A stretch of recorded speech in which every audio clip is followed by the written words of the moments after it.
Hello everyone, we are continuing with the organs of pelvis. So today's topics are rectum and anal canal. First we shall begin with the rectum.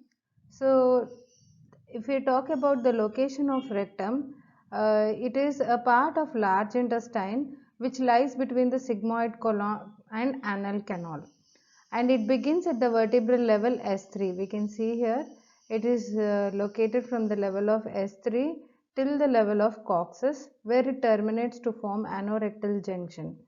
And in this sagittal view we can also appreciate the flexures of rectum, and here at the anorectal junction we can the muscle which is present here is a part of levator ani called as puborectalis muscle. So puborectalis makes a sling around the anorectal junction and making a perineal flexure of rectum called as 80 which is like an anterior posterior flexure of rectum, which is around 80 degrees of flexure, which is the perineal flexure. The ampulla of rectum is the most dilated part of the rectum, and which is the most dilated portion of rectum, and which lies above the pelvic diaphragm, that is above the puborectalis muscle it lies. So here is the ampulla of rectum. So the total length is around 12 centimeters in length, and it lies within the concavity of the sacrum, and it becomes convex because of puborectalis muscle. So unlike the sigmoid colon, rectum has no circulations, ependitis epiploicae or tinea coli.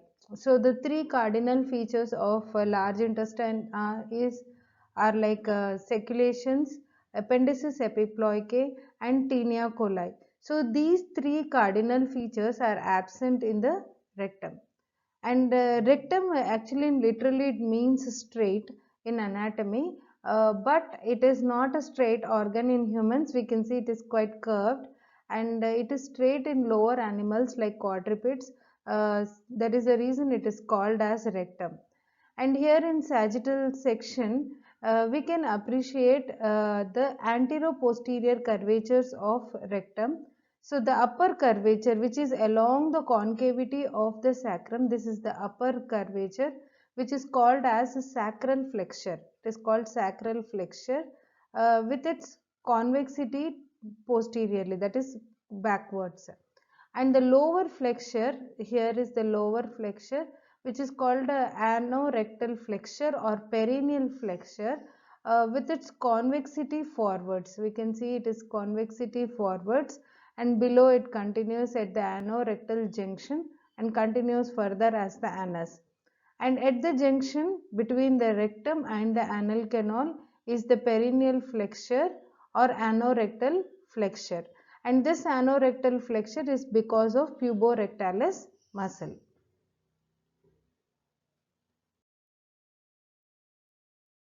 So the shape, the flexures, apart from anterior-posterior curvatures, there are lateral curvatures. So here is the anterior view of rectum, where we can appreciate three lateral curvatures. The upper and the lower curvature are convex towards the right sides. We can see the upper curvature and lower curvature. They are convex towards the right side, and the middle curvature is the most prominent curvature, and it is convex towards the left. So as we saw the curvatures of the rectum, lateral curvatures, that is one superior, one inferior, and the middle curvature. Along the inner aspect of this curvatures, if we see the luminal aspect of the rectum, along these curvatures we have some folds which are semicircular folds which are called as Houston's valves. And there are two types of mucosal folds in the rectum, temporary ones and permanent.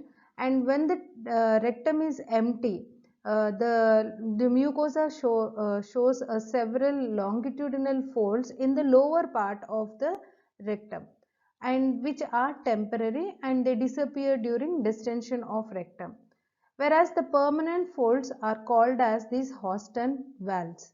They are the semicircular folds or concentric transverse folds which are situated against the concavities of lateral curvatures of rectum. So they are formed by the mucosa. We can see it contains the mucosa which projects, submucosa also projects, and we can even see the circular muscle coat of the rectum also projects into these folds, making these folds permanently extend into the lumen of rectum. And to support these folds are mainly to support the fecal mass, and they are permanent and become more prominent when the rectum is distended. And they are usually 3 in number, and sometimes the fourth is found, and occasionally only 2 may be present in few individuals, and they are numbered from above downwards. The first mucosal folds is the superior one, which is present at the commencement of rectum at rectosigmoid junction. It projects from the right or the left. It may be from the right or can be from the left wall, and occasionally it encircles the whole rectal lumen and making the lumen narrow. The second fold is from the left wall usually. So the left wall and along the concavity of the upper lateral fold. This is the concavity. Along the concavity we see the upper one, that is the second fold, and it lies opposite to the middle of the rectum almost. Then the third fold is the largest. This is the largest and most constant and lies immediately above the rectal ampulla, and it projects from the right, that is projects from the anterior and the right wall and just below the level of uh, anterior peritoneal reflection or perineal flexure of rectum. And along the concavity of the middle lateral curvature it is present. It has the most prominent circular muscle. So this one has the most prominent circular muscle. And fourth inferior fold, which is the most variable and projects from the left wall of the rectum and along the concavity of the lower lateral curvature, and it lies about 2.5 centimeters above the anal opening. And these transverse folds of the rectum or the rectal valves provide support to hold the feces, and they prevent its urging towards the anus, which would produce a strong urge to defecation because of defecation reflex, and they are visible per annum with an aid of speculum. So that is about, so per rectal examination these valves should be noted, because during any inserting any instrument these valves should not get damaged. So that is the reason position of these valves is very important clinically. So if we talk about the peritoneal relations, the lower third of the rectum is below the peritoneum, and which is reflected anteriorly into the urinary bladder. So if you see the rectum, we can divide into upper 1/3, middle 1/3 and lower 1/3. Upper 1/3 of the rectum, it is related anteriorly to the peritoneum, and on each side also we see the peritoneum. Whereas in the middle of the rectum, only anteriorly we see the reflection of peritoneum over the superior surface of urinary bladder in males, and in females we know the uterus is interrupting. And below the lower 1/3 of the rectum, it is completely devoid of peritoneum, so it is not related anteriorly on each side as well.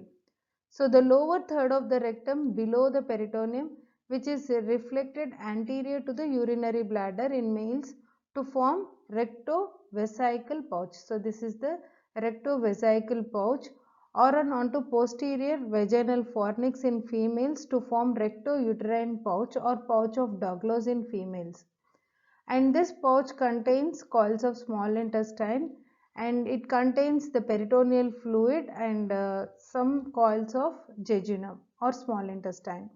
So the level of this reflection is higher in males, and this reflection is higher in males because the rectovesical pouch is approximately 7.5 centimeters above the anorectal junction. So from anorectal junction till this lower end of the pouch, dependent part of the pouch would be 7.5 centimeters above, while the rectouterine pouch is approximately 5.5 centimeters above the anorectal junction.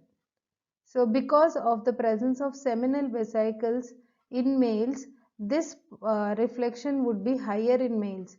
As in females there are no seminal vesicles, the reflection between the uterus and the rectum would go down, forming a Douglas pouch that would be 5.5 centimeters above the anorectal junction. And the rest of the rectum anteriorly, it is related to the Valdeus fascia anteriorly, and also the posteriorly the fascia between the sacrum and the rectum is called as Valdeus fascia, which is called presacral fascia, presents between the rectum and the sacrum, and it lines the anterior aspect of the sacrum, enclosing the sacral vessels and nerves. So the contents of this Valdeus fascia or presacral fascia, it contains the sacral vessels, nerves and some loose areolar tissue.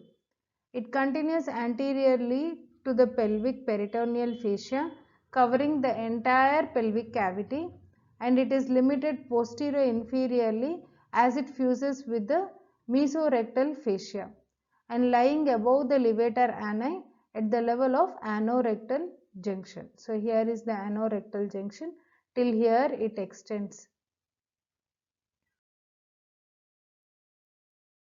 Next, about the anterior relations of rectum. So here is the sagittal section. This is the female pelvis, this is the male pelvis, where we can see the urinary bladder and rectum in male pelvis. So upper 2/3 of the rectum, we know it is peritoneal part of rectum. It is related to rectovesical pouch and coils of small intestine and sigmoid colon within it. And it is related to the base of the urinary bladder and ureters, terminal parts of the ureters, and it is related to the seminal vesicles, ampulla of vas deferens, prostate. All these structures are separated from the rectum by a well defined rectovesical fascia of Denonvelius in males. Whereas in females, rectouterine pouch, so this is the rectum, this is the uterus, this pouch is the rectouterine pouch in females, which contains the coils of small intestine and sigmoid colon with its lower 1/3 of the rectum. It forms the ampulla. The ampulla of the rectum is non-peritoneal and it is related to vagina, the lower part, and it is separated from the rectum by an ill-defined rectovaginal fascia.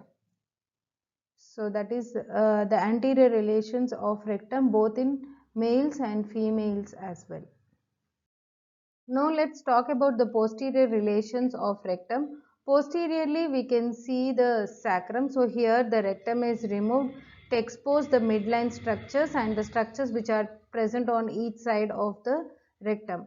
So it is related to lower 3 pieces of sacrum. We know it extends from S3 to S5 and it is related to the coccyx. And anococcygeal raphe, below it is related to anococcygeal ligament or anococcygeal raphe. So these are the midline structures. Along with these sacral segments and the coccyx, it is related to ganglion impar. Here is the ganglion impar. It is related to median sacral vessels. So this is the median sacral artery and the superior rectal artery opposite to the S3, superior rectal artery opposite to the level of S3 which supplies the rectum, and opposite to then the fascia of Valdeus which separates the sacrum from the rectum. The gap between the sacrum and the rectum, it is filled with the loose areolar tissue which is called fascia of Valdeus, and on each side of the midline it is related to piriformis like letter E. We can see the 3 digitations of piriformis gaining its origin from the pelvic surface of sacrum, and also it is related to coccygeus on each side and levator ani muscle. Coccygeus and levator ani are the parts of pelvic diaphragm muscle, and we can see the sympathetic chain on one side. Similarly, on the other side also sympathetic chains would be there, and anterior primary rami of S3, S4, S5. So anterior primary rami of S3, S4 and S5 are also related, and also the coccygeal nerve, the last coccygeal nerve is also related on each side of the rectum, and rectum is related posteriorly to splanchnic nerves, which are called pelvic splanchnic nerves, and lateral sacral vessels. We can see the lateral sacral vessels along with the sacral nerves, and fascia of Waldeyer, which is a connective tissue by which the rectum ampulla is attached to the sacrum and coccyx. It is the anococcygeal raphe. So these are the relations, midline and on each side relations on the posterior aspect of rectum.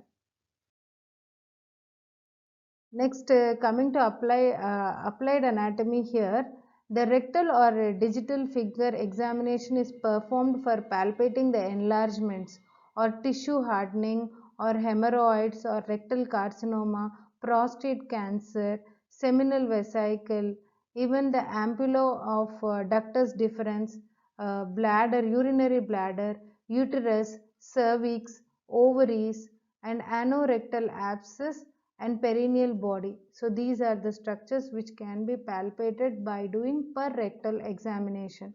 So I just repeat, they are important. It is important to palpate for the enlargements or tissue hardenings, and also like hemorrhoids, rectal carcinoma, prostatic cancer, seminal vesicles, and it is very important in examination of ampulla, cervix, can be palpated, uterus can be palpated, ovaries can be palpated, and urinary bladder in males it can be palpated, and anorectal abscess also can be checked, and even the perineal body also can be palpated via rectal examination. So that was all about the rectum. Let us move with the anal canal. Anal canal, we know it is the terminal part of large intestine, having a length of around 3.8 centimeters, and which extends from the rectum at the anorectal junction and surface of the body as the anus or the anal opening, and internally we can divide it into three parts. We can just say it is into upper part. Upper 1/3 part is called as the visceral portion, which belongs to the intestine, and lower 1/3 part is the cutaneous part, which is belongs to proctidium actually developmentally. So it belongs to perineum. Lower 1/3 belongs to perineum, and middle 1/3, this middle 1/3 is the transitional zone, and a point of demarcation between the visceral and the somatic parts is called as the pectinate line. This wavy margin line, what you can appreciate here, is the pectinate line, which is otherwise called as dentate line, which is a serrated line following the anal valves. So this is a serrated line which is formed because of this longitudinal columns you can see, which are called as anal valves. So this is the pectinate line, and here the transitional zone is separated from the perineal part by white line or Hilton's line. Here this is the white line or Hilton's line. So we can divide anals into upper area, intermediate or pectin, and lower area. So the mucosa of the upper anal canal is thrown into longitudinal folds which are called as anal columns. We can see the anal columns of Morgagni. They are called columns of Morgagni, and the base of the anal columns marks the pectinate line. So the base of these anal columns marks the pectinate line, and pectinate line represents the embryological site of attachment of anal membrane, which is a part of cloacal membrane. So this anal membrane attaches to the margins of the pectinate line during fetal life. So that is its embryological importance. The base of the anal columns or folds of the tissue are called as anal valves. So these valves, behind the anal valves, there is a small blind pouches called as anal sinuses. They are called as anal sinuses, into which the anal glands will open. So the concavities are associated with the anal sinuses, into which the anal glands will open. The upper anal canal, it is surrounded by internal anal sphincter. So here is the internal anal sphincter which is present all around the anal canal, which is the continuation of the smooth muscle from the rectum, and which is involuntary, which is not under our control, but it acts via the autonomic innervation. And this part, upper one third, this part, it is lined by simple columnar epithelium. It is lined by simple columnar epithelium similar to the rest of the intestine. And the anal columns of Morgagni, these are the permanent longitudinal mucosal folds. Usually they are around 8 to 10 in number. They contain the radicals of superior rectal veins. So superior rectal veins radicals are located within the anal columns. The anal valves of Morgagni, they are the concentric folds of the mucous membrane. So these concentric folds of mucous membrane, which connects the lower end of the adjacent anal canals. So the free margins of these valves are directed upwards. The free margins are directed upwards. So within this concavity, the depressions are called anal sinus, where the anal glands will open up there. So the free margins of these valves are directed upwards. The position of these valves is indicated to be wavy. That is the reason it is called as pectinate line, or it is otherwise called as dentate line. Anal sinuses, these are the vertical recesses which are present between the anal columns. So the depressions between the anal columns, especially in its lower part, is called as anal sinuses, which are located above the anal valves. So the ducts of tubular anal glands present in the submucosa, they open up into the floor of these anal sinuses. Next, about the lower part of the anal canal, it extends from the pectinate line to the anal verge, that is the perineal part where the skin begins, and it is surrounded by the external anal sphincter. We can see it is surrounded by the external anal sphincter, which is a skeletal muscle which is under the voluntary control, and this external anal sphincter is supplied by pudendal nerve. It is innervated by the pudendal nerve. And the lower part below the pectinate line, it is lined by stratified squamous epithelium which is non-keratinized till the level of Hilton's line, which is considered as the transitional zone or intermediate zone.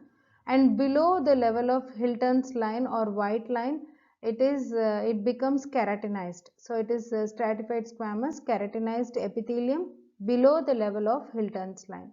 So Hilton's white line is an intermuscular or intersphincteric groove. This Hilton's line, it intersphincteric groove, and it is between the lower border of internal anal sphincter and subcutaneous part of external anal sphincter. So internal anal sphincter is here, which ends here, and subcutaneous part of external. So because of these two muscles get separated here, this line is formed, which is called intersphincteric groove, and it indicates the junction between the keratinized stratified squamous epithelium and non-keratinized stratified. So non-keratinized is above the line and below the line is the keratinized stratified squamous epithelium.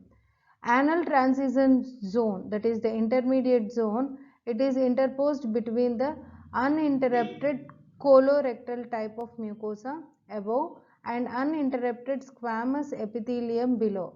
Irrespective of the type of epithelium present in this zone, pectin is the zone in the lower half of the anal canal between the pectinate line and the anal verge.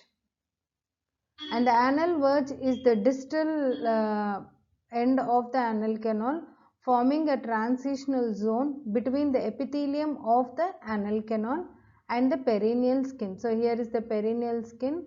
This is the Hilton's line or white line of Hilton's or intersphincteric groove, and this is the transitional zone. So let's see the each part, upper part and lower part. So till the level of pecten, that is the wavy line, it is the upper part of the anal canal, and below the level of pecten, which includes both the transitional zone and the cutaneous part. So we will just discuss the differences. So developmentally, the upper anal canal is derived from the endoderm of hindgut, whereas the lower part is from the ectoderm of proctidium. Innervation, autonomic nerves, it is innervated, so it is insensitive to pain and temperature, and lower part is innervated by somatic nerve, so hence it is pain sensitive and also temperature sensitive. And epithelial lining, it is lined by simple columnar stratified squamous. We know stratified squamous, keratinized and non-keratinized as well.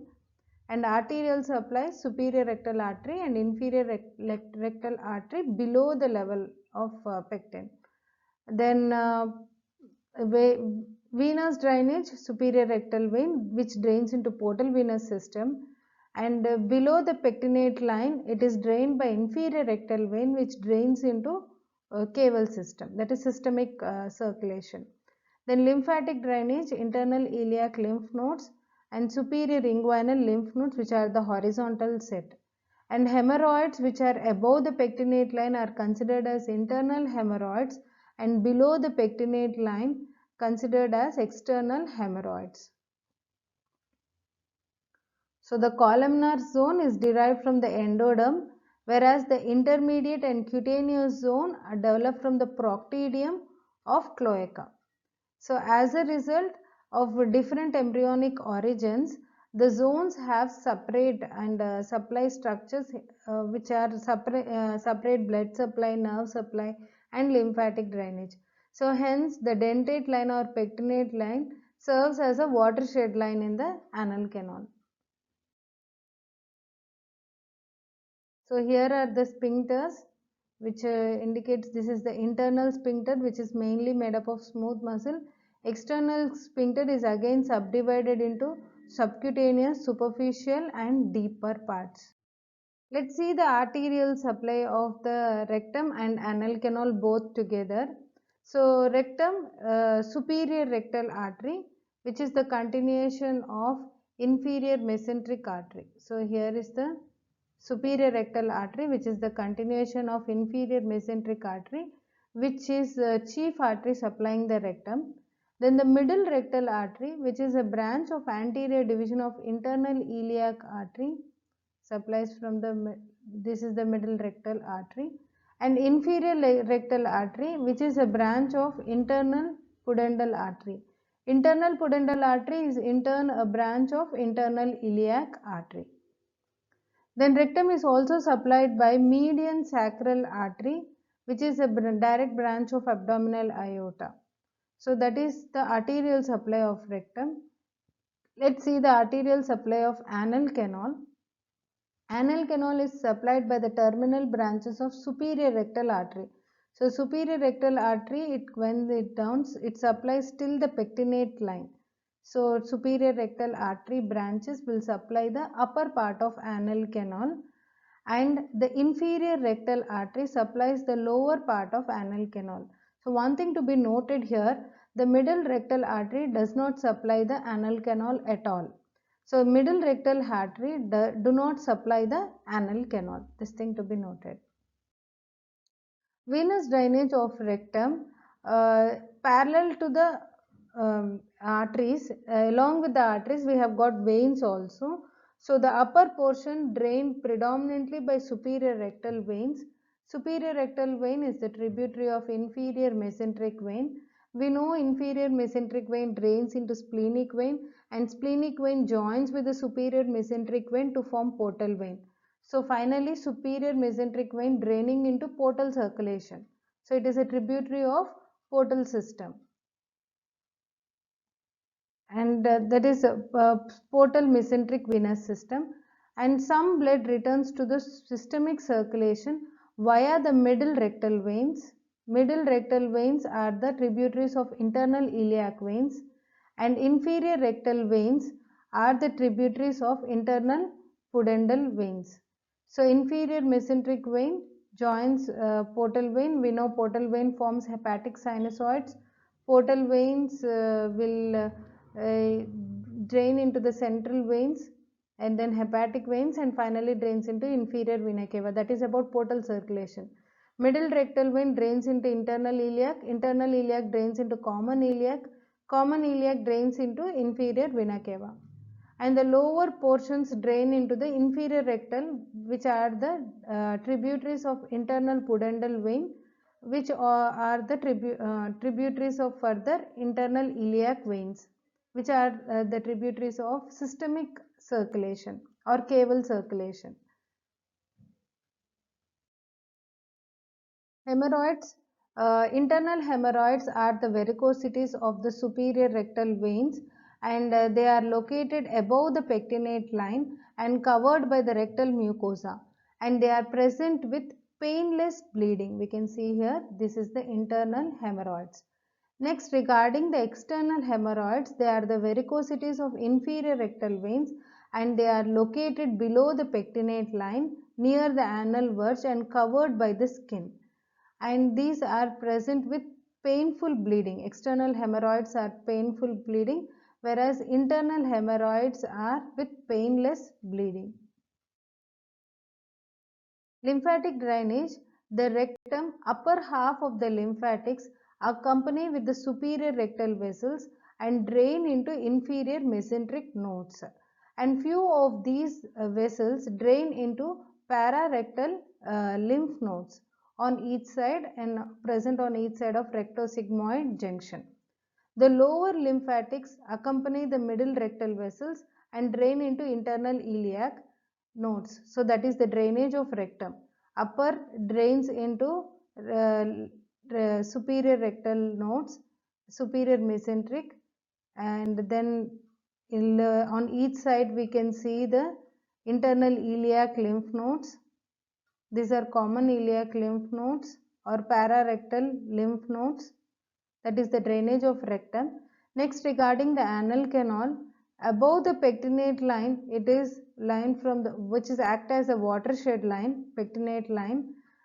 So the upper half lymphatics drain into internal iliac lymph nodes. They drain into internal iliac. Lower half lymphatics drain into superficial inguinal lymph nodes. They drain into superficial inguinal, which are the horizontal set of superficial inguinal lymph. Let's see the nerve supply of rectum and anal canal as well.